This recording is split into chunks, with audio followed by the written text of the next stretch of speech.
Mitos atau fakta? Mitos atau fakta? Selamat datang di Mitos atau Fakta. Silakan komen. Komen. Mitos atau fakta?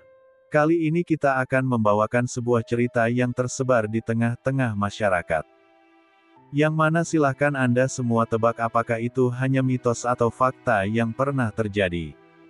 Tentu kita semua tahu bahwa mitos itu adalah cerita yang dipercaya sebagai hasil imajinasi dan kebenarannya tidak dapat dibuktikan. Sedangkan fakta adalah suatu peristiwa atau keadaan yang benar-benar terjadi dan dapat dibuktikan. Fakta dapat diperoleh melalui pengamatan terhadap suatu objek atau peristiwa. Sekarang masuk ke video. Syekh Muhammad Abdul Malik bin Muhammad Ilyas. Tentu saja kemungkinan tidak asing di telinga kita terlebih bagi para orang-orang yang pernah mendengarnya. Lalu disebutkan menurut kabar yang beredar bahwa profil singkat beliau adalah 1. Nama lengkapnya adalah Syekh Muhammad Abdul Malik bin Muhammad Ilyas. 2. Nama kecil beliau adalah Muhammad Asad. 3. Lahir hari Jumat, 3 Rajab 1294 Hijriah 1881 Masehi, di Kedung Paruk, Purwokerto. 4. Wafatnya hari Kamis, 2 Jumadil Akhir 1400 Hijriah atau tanggal 17 April tahun 1980 Masehi. 5. Dimakamkan di belakang Masjid Bahaul Haq Wadi Yaudin, Kedung Paruk Purwokerto. Lalu disebutkan menurut kabar yang beredar bahwa sejak kecil, beliau diasuh dan dididik langsung oleh kedua orang tuanya serta kerabat dekatnya, terutama Kiai Haji Muhammad Afandi di Sokaraja, Banyumas. Beliau memulai pendidikannya dengan mempelajari Al-Quran kepada ayahnya, Kiai Haji Muhammad Ilyas, kemudian memperdalamnya kepada Kiai Haji Abu Bakar bin Haji Yahya Ngasinan di Kebasen Banyumas. Lalu disebutkan menurut kabar yang beredar bahwa pada tahun 1312 Hijriah, beliau dikirim oleh ayahnya ke Makkah untuk memperdalam ilmu agama. Di sana beliau belajar selama kurang lebih 15 tahun, mendalami berbagai disiplin ilmu seperti tafsir, ulumul Quran, hadis, fikih, dan tasawuf. Lalu disebutkan menurut kabar yang beredar bahwa guru-guru beliau. 1. Ilmu tafsir dan ulumul Quran adalah Sayyid Umar As-Syatta, dan Sayyid Muhammad Syatta. 2. Ilmu hadis adalah Sayyid Taha bin Yahya Al-Maghribi, Sayyid Alwi bin Soli bin Akil bin Yahya, Sayyid Muhsin Al-Musawa, dan Syekh Mahfuz At-Tirmisi. 3. Ilmu tasawuf dan tarikah adalah Habib Ahmad Fatak, Habib Etas Abu Bakar Al-Atas, Habib Muhammad bin Idrus Al-Habsyi, Surabaya, Habib Abdullah bin Muhsin Al-Atas Bogor, dan Kiai Soleh Darat, Semarang. Lalu disebutkan menurut kabar yang beredar bahwa beliau di Madinah belajar dengan 1. Sayyid Ahmad bin Muhammad Amin Ridwan. 2. Sayyid Abbas bin Muhammad Amin Ridwan. 3. Sayyid Abbas Al-Maliki Al-Hasani. 4. Sayyid Ahmad An-Nahrawi Al-Maki. 5. Sayyid Ali Rida.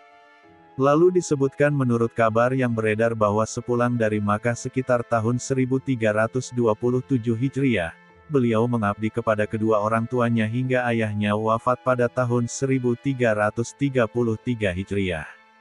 Setelah itu, beliau melakukan rihlah pengembaraan ke berbagai daerah di Pulau Jawa untuk menambah ilmu dan pengalaman spiritual. Ia kembali ke rumah tepat pada hari ke-100 wafat ayahnya dalam usia 30 tahun. Setelah menetap di Kedung Paruk bersama ibundanya, Nyai Zainab, beliau mulai aktif dalam pembinaan umat. Ia juga dikenal sebagai pembimbing jamaah haji asal Banyumas dan sekitarnya dalam kerja sama dengan pihak Matar Makkah. Lalu disebutkan menurut kabar yang beredar bahwa Syekh Muhammad Abdul Malik adalah mursyid dua tarikah besar.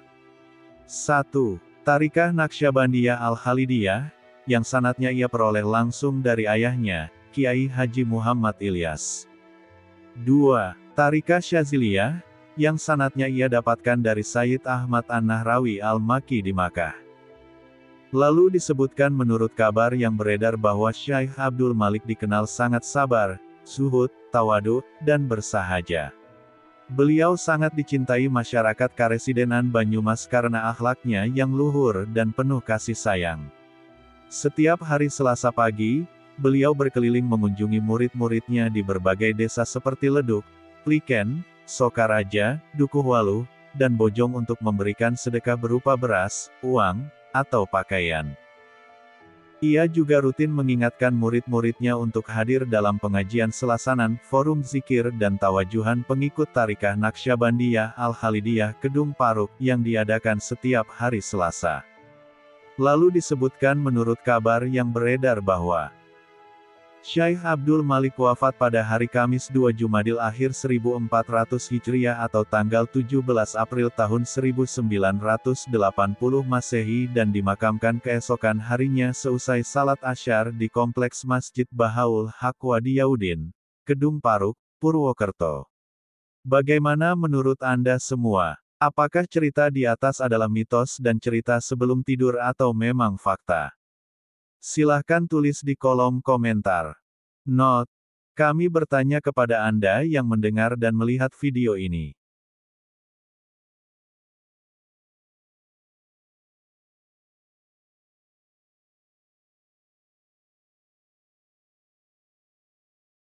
Gimana menurut Anda semua?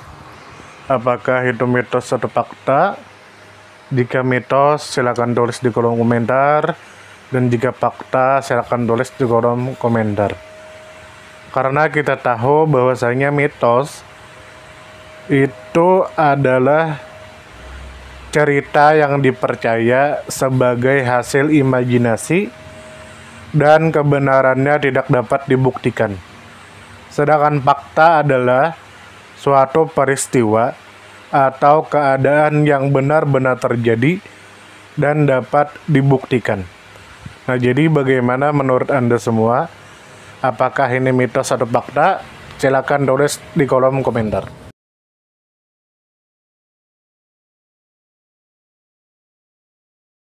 Tidur, tidur, tidur, tidur. Ayo kita tidur. Mitos atau fakta? Mitos atau fakta? Selamat datang di mitos atau fakta. Silakan komen. Komen.